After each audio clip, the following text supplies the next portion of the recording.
Hi there. I like doing the last book recommendation video, and talking about my preferred hobby is fun, so here's another. I'm thinking of maybe turning this into a monthly or every 2 months sort of thing, so let me know what you think of that idea. Maybe I could do themes, covering this or that topic and throwing out recommendations and whatnot. Anyways, of course, I'll timestamp this video, so if you want to jump to a particular book, then just take a look in the description box or the pinned comment. So yeah, let's get started. The first book is Liberalism, a Counterhistory by Domenico Lacerda. This book is an absolute masterpiece, and Lacerda does an amazing job systematically showing how hypocritical liberalism really is. From its very inception, despite its proclamations of liberty and fraternity, its foundations and the institutions it would build atop of them were rotten to the core. Justifications of slavery, the rampant spread of colonialism, discriminatory racism, and outright genocide. Of course, all with a particular emphasis on the US, Britain, and France. This should be a must-read for any Marxist, as it is, at the core, a beautifully constructed critique of liberal philosophical positions contrasted with liberal, pragmatic statements and actions. Lacerda sadly passed away recently, and even more sadly, many of his works have yet to be translated from Italian into English, despite many translations into French and German and Spanish, etc. My only complaint is that this book can be a little dull at some places, and personally, I keep it as a reference point whenever I'm confronted with the usual liberal posturing about liberty and all that forked tongue nonsense. Book number 2, 23 Things They Don't Tell You About Capitalism by Ha-Joon Chang. Now, Ha-Joon Chang should be a familiar name to people who have been around the left for a while. Not particularly because he's a leftist, but because of his pretty damn great criticisms of free market capitalist economists. His other works, like Bad Samaritans and Kicking Away the Ladder, are also excellent, and could tie into the message of this book too. In this book, he mentions commonly believed ideas about capitalism that are just outright nonsense, and shows how bullshit they are, with solid argumentation and sourcing. He shows how most people in rich countries are paid way more than they should be, how free market policies actually make poor countries poorer, despite IMF and World Bank ideologues saying otherwise, how Africa is not destined for underdevelopment, and further debunking of stuff like trickle-down economics and the like. Honestly, it's a great book, particularly for people less interested in economics and their social/political significance. A complaint I do have is that, at the end of the day, Ha-Joon Chang is still a liberal. Parts of this book are stuffed with anti-communist nonsense, which goes, conveniently, completely unsourced. He even concludes the book by saying that, apparently, capitalism is the best system we have, and that all it needs is a few extra band-aids. At best, his political stance is social democrat, and that really blunts the edge of some of his criticisms. Still, take the good and leave the bad, I say. It's a great book otherwise. October by China Miéville. A lovely book about, what else? The Great October Socialist Revolution.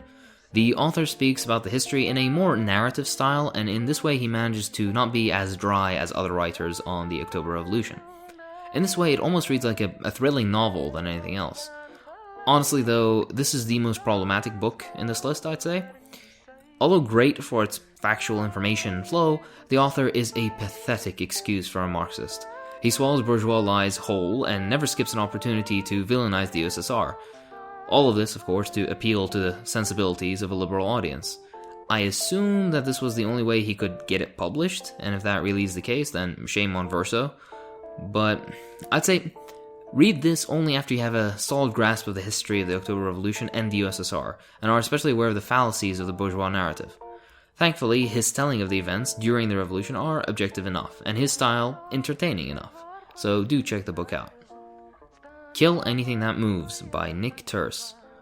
A book that I put off reading for a while, and then immediately regretted not having read earlier. This is simply a great introduction into the horrific war crimes committed by the US in Vietnam. I was always aware that the US did horrible, horrible things everywhere they went, and especially in Southeast Asia, but I had no idea it was this bad. Some of the stories told defy American soldiers qualifying as beasts, let alone human beings. The sheer hatred and lack of empathy towards a people that did nothing to them is not only sickening, it's eye-opening. It shows the true nature of the empire, and what it will do, or more accurately, what it wouldn't not do, towards its aims.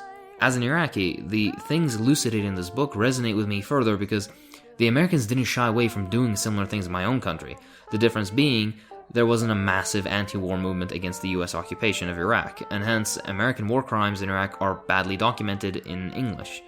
Read this. Especially if you're American, you need to read this. See what your government really stands for.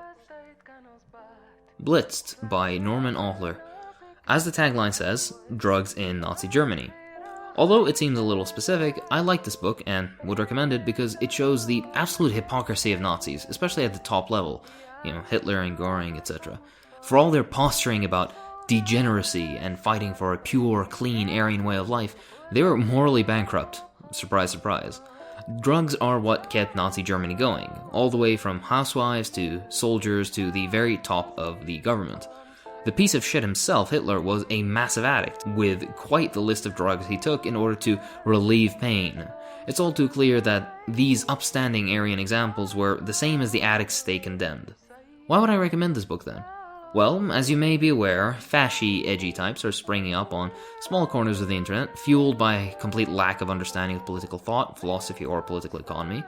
Their heads filled with a skewed perception of history, a fondness of aesthetics over actual content, and the old favorite of the far right, condemnations of degeneracy. Of course, this is rich coming from these people that do nothing aside from play video games, hating blacks, and shooting up the alt school or two.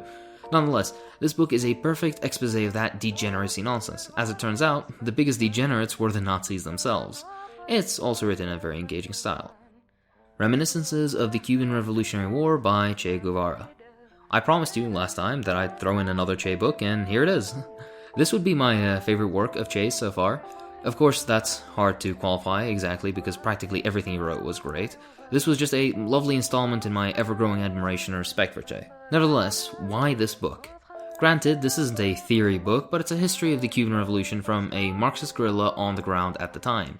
Not only any guerrilla though, but one that organized several victories. It covers certain daily problems, and greater, that occur in a guerrilla camp, preparing for attacks, the politics between differing groups, and of course, an overview from Che's perspective of the Cuban Revolutionary War, all the way from the Sierra Maestra to Santa Clara. If you think that maybe one day you'd encounter similar circumstances, then give this book a read. If you're interested in Che or Cuba, give this book a read. If you're simply sick of reading dense works, then give this book a read. It's smooth and you'll enjoy every moment, I promise you. Frantz Fanon, A Dying Colonialism. A lesser known, or at least lesser read, masterpiece of Frantz Fanon.